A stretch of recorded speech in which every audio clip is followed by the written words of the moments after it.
चलिए भाई देखिए, इसमें जो आपको करा रहे थे, देख लीजिए, जो आपको करा रहे थे उसमें खाली एक हिस्सा था, ठीक है। बाकी आपको करा सब दिया था, हमने कल बता दिया था, लिखाना थोड़ा सा बचा था कि क्या कारण है कि चंद्रमा पर वायुमंडल नहीं होता है, चंद्रमा पर वायुमंडल की अनुपस्थित।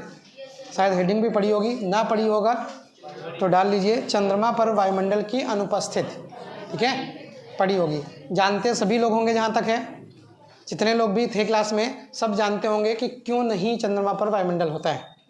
तो चंद्रमा पर वायुमंडल ना होने का मेन कारण जो है आपको कल हमने बताया था शायद, कि होता क्या है, जब हम यहाँ का एनवायरनमेंट अपना देखते हैं तो हमारे यहाँ क्या है, लगभग औसतन अगर कहा जाए, ठीक है, औसतन अगर कहा जाए तो 500 केल्विन पर, लगभग 500 केल्विन ताप, क्योंकि आपको पता है कल ही बताया था, ठीक है, जब गैसें गर्म होती हैं तो कहाँ भागती हैं, ऊपर की तरफ भागती हैं, यानी वायुमंडल की तरफ भागती हैं, और वहाँ पर क्या होती हैं, स्टोर हो जाती हैं, यानी एक गोला बना लेती हैं, जिसको हम क्या कहते हैं, वायुमंडल कहते हैं। ये तो कहते हैं, जिसको हम वायुमंडल कहते हैं। पृथ्वी पर वायुमंडल एग्जिस्ट करता है, चंद्रमा पर वायुमंडल एग्जिस्ट नहीं करता है, कि जो गैसें उठेंगी गर्म होकर वो फिर उठ जाएंगी, यानी गायब हो जाएंगी, वहाँ से वहाँ पर एग्जिस्ट नहीं करने वाली।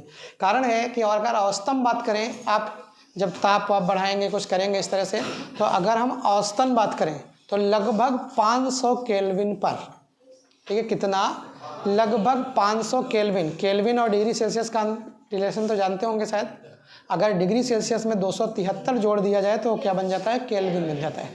केल्विन हम इसलिए नापते हैं क्योंकि केल्विन को ही मानक माना गया है। आप समझ रहे हैं हमारी, केल्विन जो टेम्परेचर है उसी को एब्सोल्यूट टेम्परेचर या मानक टेम्परेचर कहते हैं आप।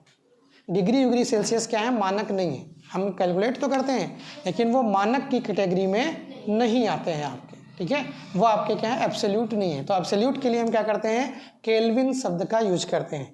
कारण है कि केल्विन एक मानक है। दूसरी चीज़ जो सबसे ज़्यादा, या आप कह सकते हैं सबसे कम ताप ज्ञात है, वो क्या है, 0 केल्विन है, यानी केल्विन में ही मापा गया शून्य ताप। 0 केल्विन से नीचे हम नहीं जा सकते हैं, जिसको डिग्री सेल्सियस में अगर कहें तो माइनस का 273 डिग्री सेल्सियस, यानी 273 डिग्री सेल्सियस से नीचे हम नहीं जा सकते। तो लगभग 500 केल्विन पर, जो कल आपको बताया था वही हिस्सा है आगे का, कि लगभग 500 केल्विन पर हाइड्रोजन गैसों का, या जो आपके वायुमंडल की जो गैसें हैं अन्य, उनके जो, ठीक है, ऊष्मीय वेग होते हैं वो लगभग कितने होते हैं, 2.5 किलोमीटर पर सेकेंड के होते हैं। कितने होते हैं, 2.5 किलोमीटर पर सेकेंड, यानी लगभग 500 केल्विन पर हाइड्रोजन जो है H2, यानी हाइड्रोजन के जो ऊष्मीय वेग हैं, या गैसों के जो अन्य गैसें हैं उनके ऊष्मीय वेग जो हैं वो कितने हैं, लगभग 2.5 किलोमीटर पर सेकेंड है। चंद्रमा, पृथ्वी के लिए अगर पलायन वेग की बात करें तब भी जानते हैं आप कि पृथ्वी पर पलायन वेग कितना है। हाँ, पृथ्वी पर जो आपका पलायन वेग है VE यानी एस्केप वेलोसिटी, वो कितनी है, 11.2 किलोमीटर पर सेकेंड। ये बेचारा चाहे जितना उछल ले यहाँ तक नहीं पहुँच पाएगा, यानी चाहे जितना उकसे, ठीक है, चाहे जितना उठने की कोशिश करे लेकिन इस वेग तक नहीं पहुँच पाता है। जब इस वेग तक पहुँच नहीं पाते हैं तो फिर इस टाइम के लिए इन गैसों को फैलाने के लिए नहीं हो पाता है, मतलब वो हमारे एनवायरनमेंट को, हमारे वायुमंडल को छोड़कर अंतरिक्ष में नहीं जा पाती है। और क्या करती है, ऊपरी सरफेस में क्या होती है, इकट्ठा हो जाती है, यानी एक घेरा बना लेती है। इसलिए कहा जाता है कि पृथ्वी पर आपका क्या है, वायुमंडल है। जबकि अगर चंद्रमा की बात करते हैं तो भैया ऊष्मीय गैसों के वेग तो सेम, या गैसों के ऊष्मीय वेग जो आपके रहेंगे वो क्या रहेंगे, सेम रहेंगे, यानी आधा कॉन्सेप्ट तो वही कि ताप वाप कितना होगा 2.5, और ये सब जो कुछ भी है कि गैसें उठेंगी लगभग 500 केल्विन पर, इनका ताप कितना रहेगा, ठीक है, आपका 2.5 यानी 2.5 के आसपास रहेगा। क्लियर है। अब चंद्रमा पर जो पलायन वेग है वो थोड़ा कम है। चंद्रमा पर जो पलायन वेग है यानी एस्केप वेलोसिटी है वो लगभग कितनी है, 2.3 के आसपास है, 2.38, ठीक है। जो पलायन वेग है वो लगभग कितना है, 2.38 के बराबर है, 2.4 भी बोल सकते हैं। अब पलायन वेग इतना कम है, उनका वेग जो है उसमें इतना है, तो वो पलायन वेग से उसमें वेग क्या है, ज़्यादा है, तो वो भागती जा रही है, ठीक है। अब क्या होगा, भागती भागती उनको पलायन के लिए कोई रोक पा ही नहीं रहा है, और जब रोक पा नहीं रहा है तो क्या है, उसके पार तुरंत खटाक से निकल गई। तो वो क्या करती है, चंद्रमा के प्रभाव क्षेत्र को ही छोड़कर कहाँ निकल जाती है, ग्रह निकल जाती है। इसलिए चंद्रमा के आसपास कोई घरों वाले गैसों का नहीं बना रखा है, तभी कहा जाता है कि चंद्रमा के पास वायुमंडल नहीं है। ठीक है, इसलिए वहां पर मुख्यतः जीवन संभव भी नहीं हो पाया। ठीक है, अगर कुछ चीजें हैं ऐसी, ठीक है, जैसे पानी की व्यवस्था है, ये सारी है, वायुमंडल है, एयर है, जब इनकी व्यवस्थाएं हो जाएंगी तो हो सकता है वहां पर भी जीवन संभव हो सके, लेकिन अभी नहीं है। क्यों?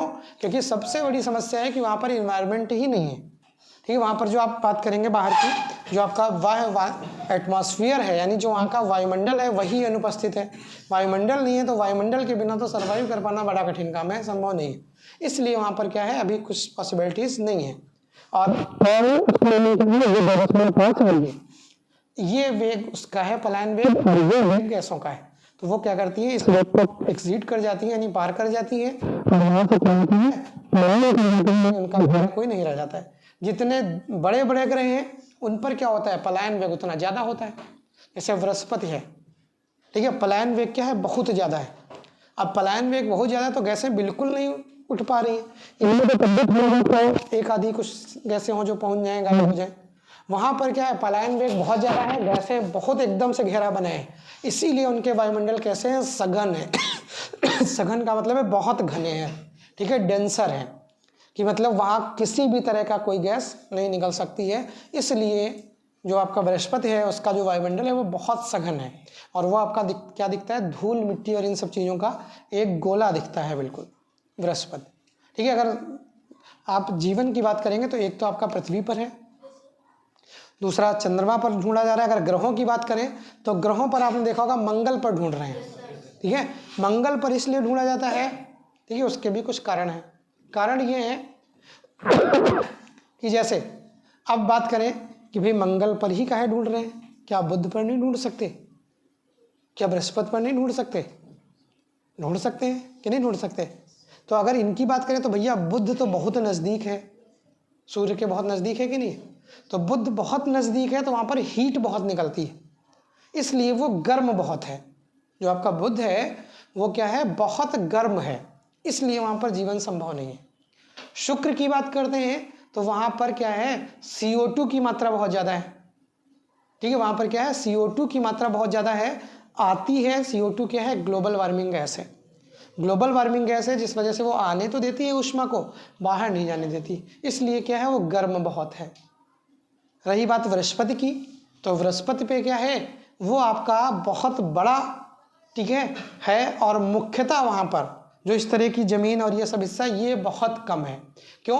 क्योंकि वो क्या है, धूल मिट्टी और गैसों का ही मिश्रण है। जैसे अभी आपको बताया पलायन वेग की वजह से क्या है, वहाँ पर उन्हीं सब चीज़ों का क्या रहता है, एनवायरनमेंट, यानी आपके एटमॉस्फेयर यानी बाहरी वातावरण काहे का रहता है, वायुमंडल इन सब चीज़ों का है, इसीलिए वहाँ पर भी जीवन संभव नहीं। तभी ऑप्शन जो बचता है हमारे पास मात्र मंगल का बचता है, तभी सब के सब मंगल पे जुटे पड़े हैं कि मंगल पे मिल जाए तो मंगल पे हम जीवन की खोज करें कि भाई जीवन क्या है क्या नहीं, क्या नहीं। अपने जीवन में मंगल नहीं ढूंढ रहे हैं कि जहाँ हैं हम कम से कम वहीं पर आराम से रहें, मंगल पे ढूंढ रहे हैं। ठीक है, इसलिए ढूंढा जा रहा है क्योंकि यहाँ पर समस्याएं हो रही हैं। समस्याओं से मतलब है रहने की कोई समस्या नहीं। जिस हिसाब से जनसंख्या वृद्धि और ये सब हो रहा है उस हिसाब से अगर कहा जाए तो बहुत समय दूर नहीं है कि जब व्यक्ति खड़े खड़े सोएंगे, उनके पास लेटने भर की भी जगह नहीं मिलेगी, पहली चीज़। दूसरी चीज़, जब उससे ज़्यादा संख्या हो जाएगी तब तो ऐसे देखा होगा बारिश में गिजाई नहीं निकलती, छोटी छोटी सी होती हैं लाल लाल, और उस तरह से कितनी थोक के भाव निकलती है। ठीक है, यही हाल पॉपुलेशन का हो जाएगा अगर कंट्रोल नहीं किया गया तो। चलिए, तो इसको जरा लिख लें, फिर उसके बाद अगला चैप्टर भी शुरू करते हैं जल्दी से। तो लिखिए, पृथ्वी पर गैसों के या हाइड्रोजन के, गैसों के या हाइड्रोजन के 500 केल्विन पर 500 केल्विन पर औसत ऊष्मीय वेग 500 केल्विन पर औसत ऊष्मीय वेग 2.5 औसत ऊष्मीय वेग 2.5 किलोमीटर पर सेकेंड 2.5 किलोमीटर पर सेकेंड होते हैं, जबकि पृथ्वी पर पलायन वेग का मान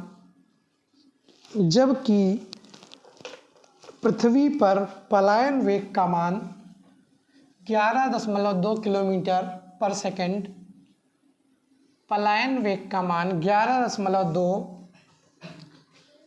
किलोमीटर पर सेकेंड होता है, जो कि बहुत अधिक है,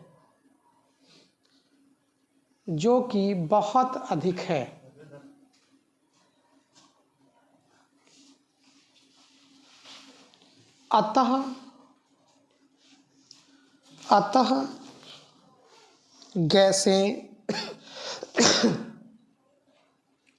गैसें पृथ्वी से पलायन नहीं कर पाती हैं। अतः गैसें पृथ्वी से पलायन नहीं कर पाती हैं। अतः गैसें पृथ्वी से पलायन नहीं कर पाती हैं। यही कारण है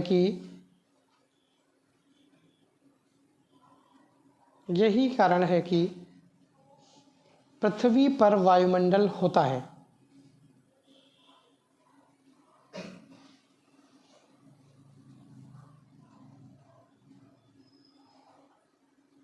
यही कारण है कि पृथ्वी पर वायुमंडल होता है। नेक्स्ट पैराग्राफ से लिखिएगा। चंद्रमा पर